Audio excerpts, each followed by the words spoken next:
खुदावंद यीशु मसीह जो कि मुर्दों में से जी उठने वालों में पहलौठा है, उसी के नाम में आपकी सलामती हो।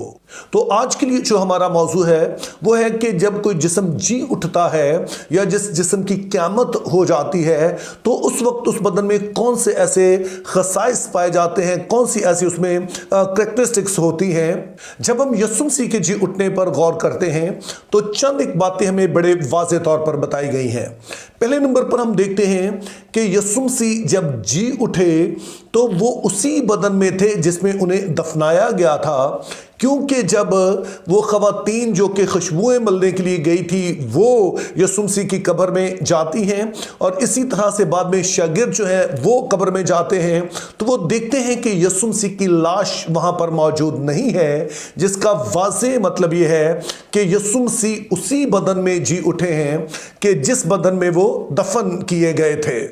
और इसका मज़ीद सबूत हमें उस वक्त मिलता है कि जब यीशु मसीह अपने शागिर्दों पर ज़ाहिर होते हैं, और ये दूसरी दफ़ा दरअसल वो ज़ाहिर हुए,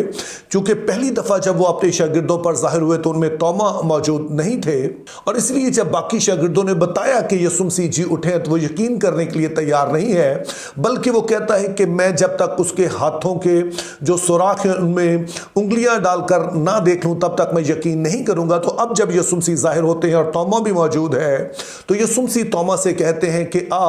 और मेरे हाथ के जो सुराख हैं उनमें उंगली डाल के देख, ताकि तुझे यकीन हो जाए कि मैं जी उठा हूं। और दरअसल ऐसा ही कुछ हम मरियम मगदलीनी वाले मामले में भी देखते हैं कि जब यीशु मसीह उस पर जाहिर होते हैं तो लगता है कि उसने यीशु मसीह के पांव को जोर से पकड़ लिया, वो यीशु मसीह को जाने नहीं देना चाहती है और यीशु मसीह कहते हैं मरियम मुझे ना छू, इसका दरअसल मतलब यह है कि मुझे पकड़े ना रख। तो इस तरह से पहली चीज जो हम नोट करते हैं कि यीशु मसीह जब जी उठे तो वो रूह नहीं बन गए, बल्कि जी उठने के बाद भी वो बदन की सूरत में है, और ना सिर्फ बदन की सूरत में है बल्कि ये वही बदन है जिसमें वो दफनाए गए थे। ताहम जब पहला कुरिन्थियों का 15 बाब पढ़ते हैं तो वहां पर पौलुस रसूल हमें बताते हैं कि अगरचे के बदन तो वो ही होगा जो कि इस दुनिया में हमारा है, लेकिन इसमें कुछ ऑल्ट्रेशन कर दी जाएगी। अगर बाइबल की जुबान में कहा जाए तो इसमें ये एक ट्रांसफॉर्म्ड बॉडी होगी कि जिस्म तो वही होगा लेकिन इसमें बेहतरी पैदा कर दी जाएगी। तो इस बात को बेहतर तौर पर समझने के लिए आइए हम पहला कुरिन्थियों का 15 बाब और उसकी 42वीं आयत से लेकर 44वीं आयत के पहले हिस्से तक पढ़ेंगे, जिसमें कुछ यूं लिखा है, मुर्दों की क़यामत भी ऐसी ही है,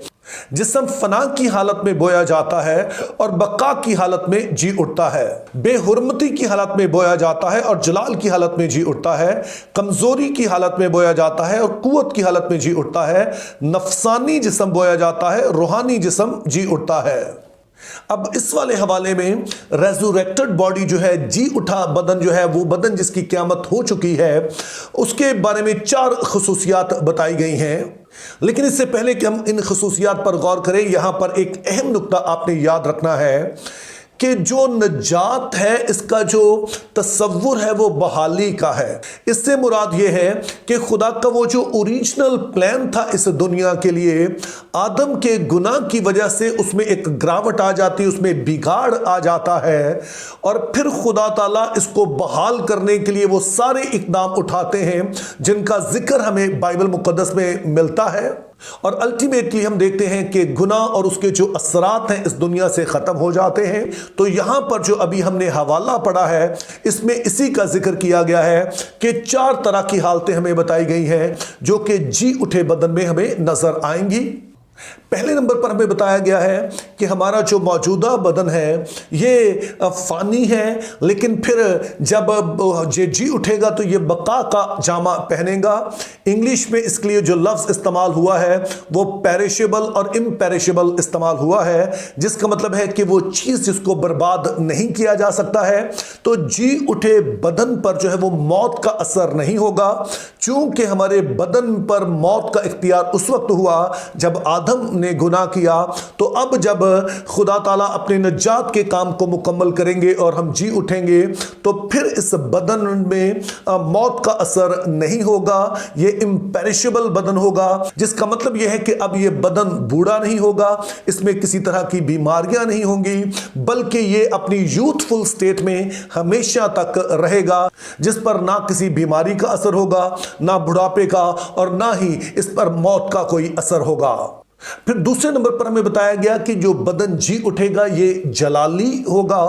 और जब लोग इस वाली बात को सुनते हैं तो उनके ज़हन में होता है कि शायद इस बदन में से कोई किसी खास किस्म की रोशनी निकलती होगी। तो यहाँ पर ऐसा कोई जिक्र नहीं है। और ख़ास तौर पर जब यीशु मसीह जी उठते हैं तो हम देखते हैं कि उनके बदन के साथ ऐसा कुछ नहीं हुआ है कि जितनी दफ़ा भी वो अपने शागिर्दों पर जाहिर हुए, चाहे मरियम मगदलीनी पर जाहिर हुए हो, चाहे अमाउस की राह पर जो 2 शागिर्द थे उन पर, या बाकी शागिर्दों पर, तो हमें कहीं पर भी नहीं बताया गया कि उनके बदन से किसी तरह की शुआएं निकल रही थी, वो बड़ा चमकदार बदन था। तो फिर सवाल ये पैदा होता है जलाल का क्या मतलब है। तो उसके लिए पहला जो हमें हिंट मिलता है वो इसी आयत में, जहां पर हम देखते हैं कि जो बदन है वो जलाली हालत में जी उठेगा, तो इसका मुआवजा किया गया है कि बेहुरमती की हालत में बोया जाता है, जिससे मुराद यह है कि जब खुदा ने इंसान को बनाया तो खुदा ने उसे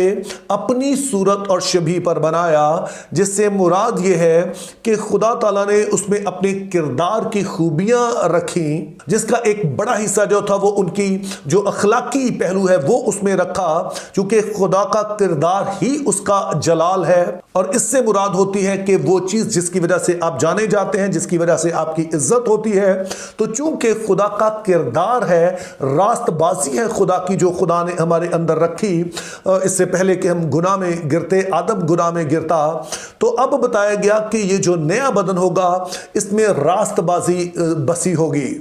और फिर तीसरी बात हमें बताई गई कि ये जो हमारा मौजूदा बदन है ये जो कमज़ोरी की हालत में बोया जाता है, हर कुव्वत में जी उठता है। और इससे आप ये मुराद दे सकते हैं कि जो गुनाह का असर है वो सिर्फ अखलाकी तौर पर हम पर नहीं हुआ, बल्कि हम देखते हैं कि ना सिर्फ मौत दाखिल हो गई बल्कि बीमारियां दाखिल हो गई। और हर तरह की, आज हम देखते हैं लोग कई तरह की माजूरी और मुख्तलिफ तरह के जिस्मानी मसाइल का शिकार होते हैं, नफ्सियाती मसाइल का शिकार होते हैं। लेकिन फिर जब ये बदन जी उठेगा तो वो सभी तरह की जो जिस्म में खामियां पाई जाती हैं, शायद किसी तरह की माजूरी हो या और तरह के ऐसे जो बदन में घाटे पाए जाते हैं, उन सब को दूर किया जाएगा। और इस तरह से जो हमारा जी उठा बदन होगा ये एक बिल्कुल नॉर्मल हालत में होगा, जिस तरह का खुदा ने आदम को बनाया था, और इसमें से तमाम घाटे जो हैं वो दूर कर दिए जाएंगे। और फाइनली हमें बताया गया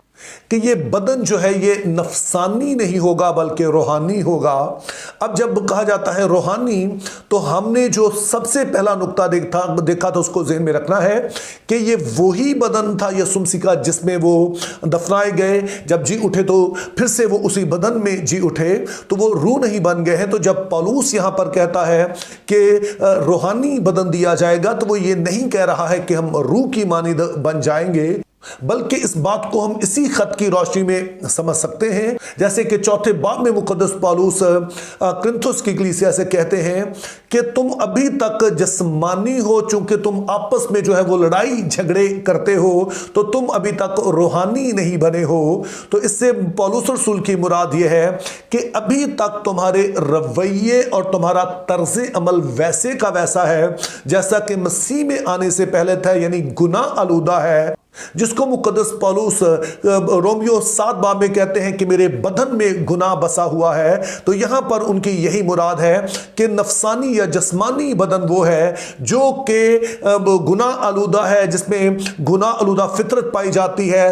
रगबतें गुनाह आलूदा पाई जाती हैं। तो जब ये बदन जी उठेगा और रूहानी होगा, तो इससे मुराद ये है कि गुनाह आलूदा जो हमारी फितरत है, हमारे अंदर जो ऐसी तमाम रगबतें पाई जाती हैं जो कि खुदा की मर्जी के खिलाफ है, उनको भी दूर कर दिया जाएगा। तो इस तरह से फिर हम वैसे ही होंगे जैसा कि हमारा मसीह यीशु है, जिसकी जात में कोई गुनाह नहीं है और जिसके किरदार में किसी तरह की कोई खामी, कोई कमी घाटा नहीं पाया जाता है। तो उस वक्त वक्त हमारे साथ भी ऐसा होगा कि गुनाह का ये जो असर है, हमारे अंदर गुनाह आलूदा फितरत है, इसको भी दूर कर दिया जाएगा और हम रूहानी होंगे। यानी कि फिर हम अपनी जिस्म की ख्वाहिशों के ताबे नहीं होंगे, बल्कि रूहुल कुद्स की कुदरत से हम वैसे ही होंगे जैसा खुदा हमें चाहता है कि हम हों। और जब ऐसा होगा तो ये बहुत ही खूबसूरत मंजर होगा। हम मौत और बुढ़ापे और बीमारियों और गुनाह और कमज़ोरी और इस तरह की हर तरह की हालत से निकल कर